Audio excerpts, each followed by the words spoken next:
তখন বাগদাদের ধূলিময় পথ ধরে কাফেলা চলত, আর মরুভূমির বাতাস গল্প বয়ে নিয়ে যেত। বাগদাদ থেকে কিছু দূরে মরু প্রান্তরের কোলে একটি ছোট্ট গ্রাম ছিল। নাম তার আল নূর। এই গ্রাম তার সততা, মর্যাদা আর জ্ঞানের জন্য সুপরিচিত ছিল।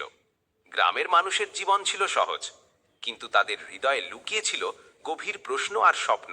এই গ্রামেই শুরু হয় আমাদের গল্প, এক তরুণের যাত্রা যে সময় আর তকদিরের রহস্য উন্মোচন করতে চেয়েছিল। তার এই যাত্রা শুধু তাকে নয়, আমাদের সবাইকে জীবনের গভীর শিক্ষা দেবে।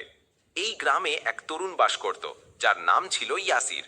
ইয়াসিরের চিন্তাভাবনা আর বোধশক্তি ছিল কোনো প্রবীণ জ্ঞানীর মতো গভীর। সে প্রায়ই তার পিতা অবজরত হিদ্রিস বিন নূরের সঙ্গে সময় কাটাত, যিনি গ্রামের সম্মানিত প্রবীণদের একজন ছিলেন। একদিন ইয়াসির তার পিতার কাছে বসেছিল। গরম হাওয়া বইছিল আর আকাশে মেঘ গর্জন করছিল। ইয়াসির তার আব্বাকে বলল, আব্বাজান, সময় কি মানুষের তকদির বদলাতে পারে? ইদ্রিস তার ছেলের দিকে তাকিয়ে কিছুক্ষণ নীরব থাকলেন। তারপর বললেন, বেটা, এই প্রশ্ন ছোট নয়, বরং অনেক বড়। আর তোমার বয়সই বা কত এমন প্রশ্ন করার? এরপর ইদ্রিস বললেন, সময় আর তকদির দুটোই আল্লাহর দেওয়া, কিন্তু এদের সম্পর্ক মানুষের কাজের সঙ্গেও জড়িত। এই বলে ইদ্রিস তার ছেলেকে জিজ্ঞাসা করলেন, তুমি এমন প্রশ্ন কেন করছো বেটা?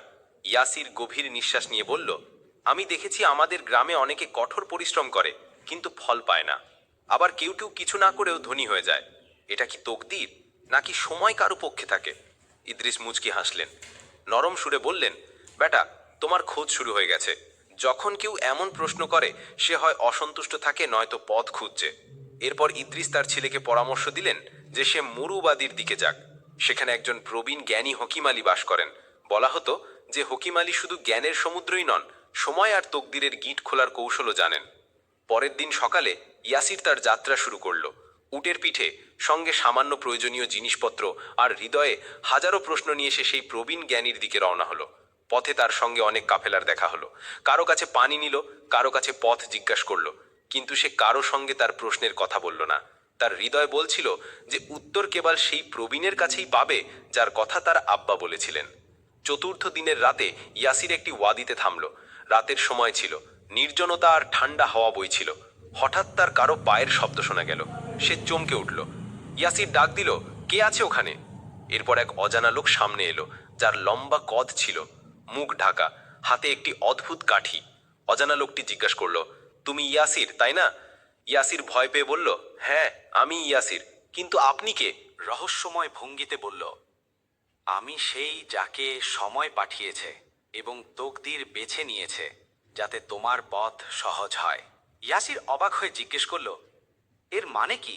অজানা লোকটি বলল, তোমাকে হাকিম আলীর কাছে যেতে হবে, কিন্তু তুমি ততক্ষণ পৌঁছাতে পারবে না যতক্ষণ না তুমি 3টি পরীক্ষায় উত্তীর্ণ হও। এই 3টি পরীক্ষাই তোমার ভেতরের প্রশ্নের সঙ্গে জড়িত। ইয়াসির কিছু বলার আগেই অজানা লোকটি তার কাঠি মাটিতে ঠুকল, আর চারদিকে ধোঁয়া ছড়িয়ে পড়ল। ধোঁয়া সরে গেলে ইয়াসির এক অদ্ভুত জায়গায় ছিল। না কোনো ওয়াদি, না উট, না জিনিসপত্র। সে একটি সরু গলিতে দাঁড়িয়েছিল, যেখানে লোকজন বিপর্যস্ত আর দুঃখী দেখাচ্ছিল। একজন বুড়ো তার কাছে এসে বলল, বেটা, তুমি কি আমাকে মসজিদে নিয়ে যেতে পারো? আমার সময় নেই, আর আমার পা আর চলছে না। ইয়াসির তৎক্ষণাৎ তাকে সাহায্য করলো। হাঁটতে হাঁটতে বুড়ো জিজ্ঞেস করলো, বেটা, তুমি কি জানো সময় কি? ইয়াসির তৎক্ষণাৎ বলল, হ্যাঁ, এটা তো সেই জিনিস যা সবার কাছে সমান থাকে। বুড়ো বলল, না বেটা, সময় সেটা যা সবার কাছে থাকে, কিন্তু সবাই তা সমানভাবে ব্যবহার করে না। যে সময়কে বুঝে গেছে সে তকদিরের থেকে এগিয়ে গেছে। যখন তারা মসজিদে পৌঁছালো, বুড়ো উধাও হয়ে গেল। মসজিদের দরজা বন্ধ হয়ে গেল। আর একটি আওয়াজ এলো, তুমি প্রথম পরীক্ষায় উত্তীর্ণ হয়েছ। প্রথম পরীক্ষায় উত্তীর্ণ হওয়ার পর ইয়াসির দ্বিতীয় পরীক্ষার জন্য রওনা হতে যাচ্ছিল। হঠাৎ সে নিজেকে একটি বাজারে দেখতে পেল, যেখানে লোকজন চিৎকার করছিল। একজন মহিলা চেঁচিয়ে বলছিল, আমার ছেলে হারিয়ে গেছে। ইয়াসির বিনা দ্বিধায় তার সাহায্যের প্রস্তাব দিল এবং ছেলেকে খুঁজতে বেরিয়ে পড়ল। ইয়াসির অনেক গলিতে ছেলেকে খুঁজল, অনেক আওয়াজ তার কানে এলো, কিন্তু সে ছেলেকে খুঁজে পেল না।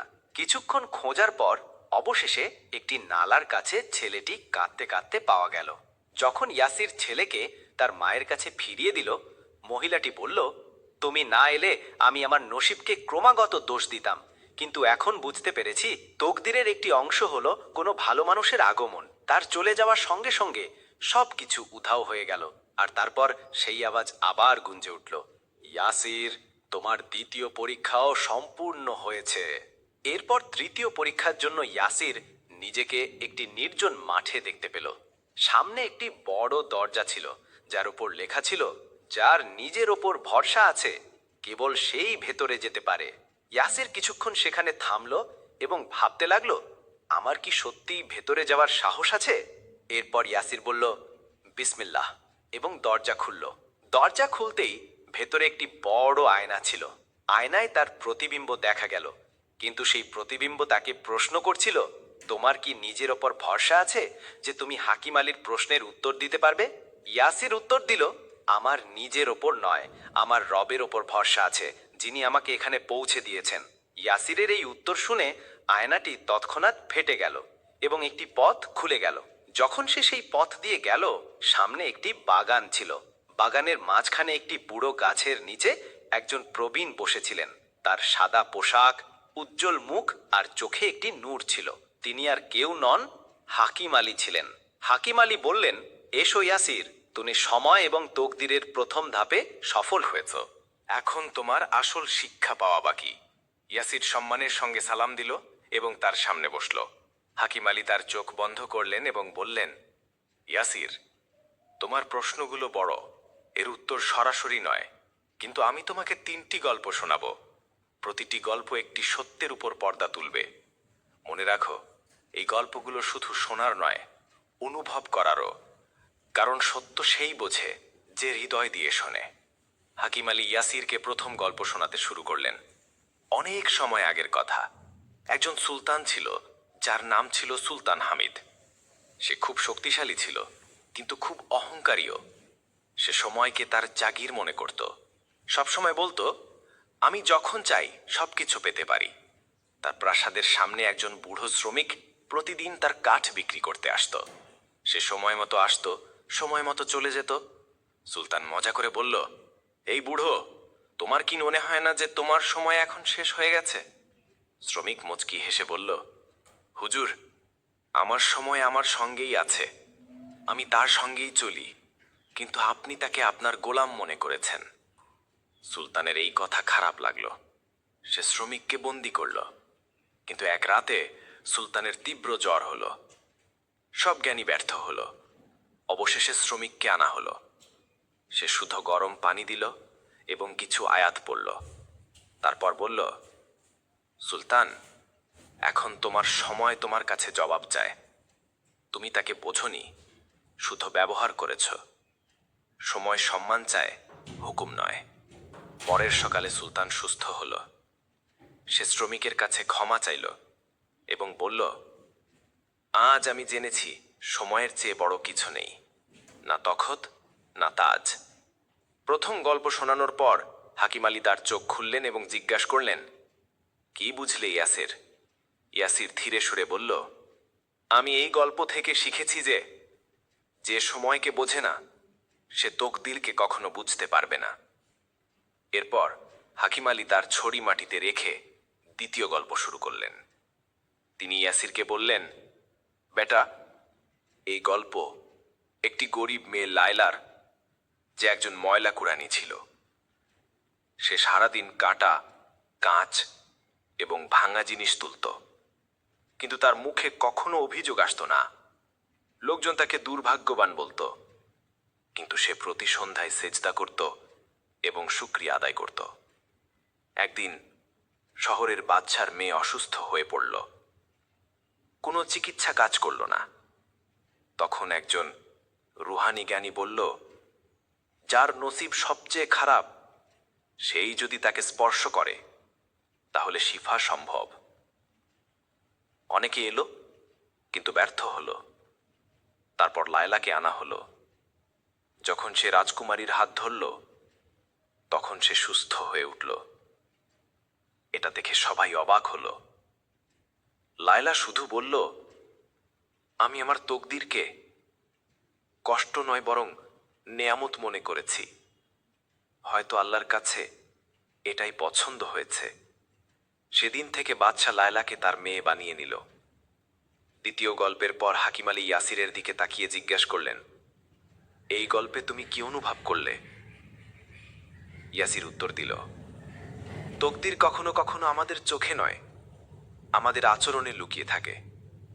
যাকে আমরা দুর্ভাগ্য মনে করি তা কখনো আমাদের সবচেয়ে বড় ভাগ্য হতে পারে। দ্বিতীয় গল্পের পর হাকিম আলী কিছুটা কঠোর সুরে বললেন, এখন যে গল্প শুনতে যাচ্ছ বেটা, সেটা তোমার নিজের গল্পও হতে পারে। এই বলে হাকিম আলী গল্প শুরু করলেন। একজন যুবক ছিল যার নাম ছিল তারিক। তাকে 3টি দরজা দেখানো হলো। প্রথম দরজায় লেখা ছিল সময় বেছে নাও, দ্বিতীয় দরজায় লেখা ছিল তকদির বোঝো, তৃতীয় দরজায় লেখা ছিল ইরাদা রাখো তারিক। তারিক প্রথম দরজা দিয়ে গেল। সেখানে একটি ঘড়ি ছিল যা দ্রুত চলছিল। সে বুঝলো সময় কারো জন্য থামে না। দ্বিতীয় দরজায় বই ছিল কিন্তু সব বন্ধ। সে পড়তে চাইলো কিন্তু কিছু বুঝতে পারলো না। তখন একটা আওয়াজ এলো, তকদির পড়া যায় না, অনুভব করা যায়। তৃতীয় দরজায় শুধু একটা আয়না ছিল, তাতে তার মুখ ছিল কিন্তু চোখগুলো নিষ্প্রভ।